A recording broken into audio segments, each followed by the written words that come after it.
Back right. Devin, you just mentioned some of the legends that have been associated with this award, with this competition. To know that you're bringing that part of the legacy back to Phoenix, a city that's, obviously had some ups and downs with the Suns team this year, what does that mean to you? It means a lot. Like I said, it's been unconditional love since day one, since I've been in Phoenix. Jalen, right here. A little off topic, but playing with Kyrie Irving, how does he make your game better? I think that's a simple question. I think, Kyrie draws so much attention. He's such a good player. Back to what you were saying about Tony. I know you guys go back away to when he was a player. How impressed are you to see what he's accomplished, turning around the program at UTEP, and now what he's doing here, to start to do the same thing at Auburn? I can still remember going into his house in Indiana, and I just grabbed his mom and gave her a hug out there, Linda. Earlier when I asked you if you were going to take a page out of your father's playbook from his slam dunk competition, you said, we'll see. Well, you did, but did you consider holding two basketballs, kind of like he did? I considered it. If you go back and watch the older dunk competitions, kind of what we're doing right now is different, a little bit more flair, a little bit more flash. And so I can do that one with my eyes closed. It's just not for today's comp. And your dad also beat Dr. J in his competition, who was a judge. Was there any hidden motivation? Dr. J held back. He held back. He did not want to see another Larry Nance win. I blame it on him. And I know you're into your drone. Can you just some of the funnest things you've gotten to do with your drone? Oh yeah, that's the best question I've gotten all day. Man, over in Iceland there was a mountain that it was. As mountains go, it's not very big, but relative to a drone, it's pretty large. So, what's the biggest Hollywood attraction right now, with the Lakers or the Clippers, in your opinion? Wow, you put me on the spot here, huh?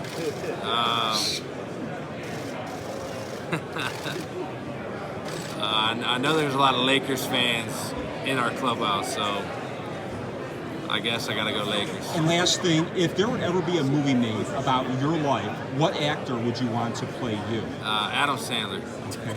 Any reason? Just because? Or? I like Adam Sandler. All right. What's the bigger attraction in Hollywood right now, the Lakers or the Clippers? That's a good question. I mean, I think it's pretty even right now, so that makes it fun. I think the era of the super team might be done for a little bit, so it makes the NBA a little bit more exciting. And last thing, if there would ever be a movie made about your life, I have no idea. What actor would you want to play you? I don't know.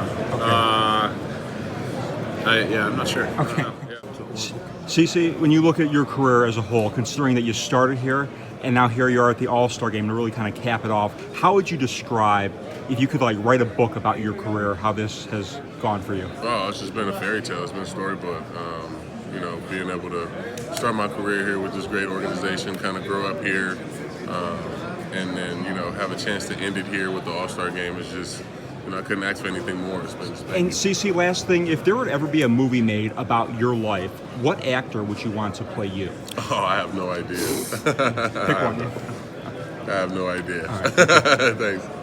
What's the most common Justin Bieber joke you've ever gotten? Usually people aren't too creative. I wish they were more creative about it, but I like to talk smack a little bit, and when you're talking with your teammates and you got them beat, they'll usually just be like, okay, Justin, and that's all they got. So when they say that, I know I got them beat. And when you think about just, in time where your numbers could stack up against some of the greatest Yankees of all time, Babe Ruth, Mickey Mantle, Lou Gehrig, what do you think about when you think of that?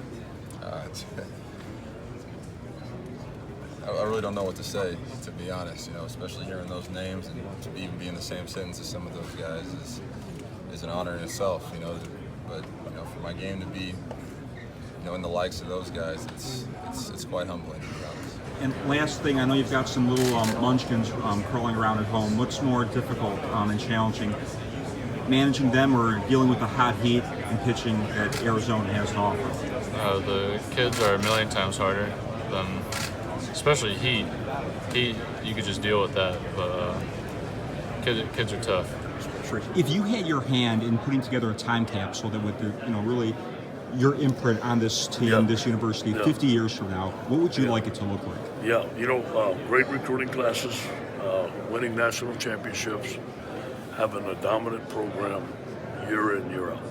And last thing, a lot of different personalities on this team. If any of them have a chance of being a stand-up comedian if football doesn't work out, who might be the funnier people? I think Brumfield. Garrett Brumfield's pretty funny. We go to the movies and he's on the bus and he sounds like he's pretty funny to me. Garrett, I was just talking to Coach O earlier, and he said that I asked him who are the funnier comedians on this team. You were the first name that he said. What does he know about you that the rest of the country does not? Oh, man. You know, this is one thing I always say. People say, oh, Garrett's funny. The things I say, this is my real life. How about if you were stranded on a deserted island and could only take 3 things? What would they be? Oh, I like that one. I need a machete. I need duct tape, and I need waterproof matches. Why duct tape? Why duct tape? Duct tape is. How you gonna make a house? You gonna use some bark? No, yes, I'm gonna take my machete and chop down. I watch Discovery Channel. I've seen tribes do this all the time. I'm gonna take my machete. I'm gonna chop down branches. You ever saw Naked and Afraid? Yes, that show's fake. But no offense to the people that make that show. It's a pretty cool show. I watch it. But I think it's a little scripted. You know, reality TV is kind of scripted nowadays. But gonna chop down trees, chop down branches, duct tape, boom, boom, shelter, leaves, mud, mixture, all of that, shelter.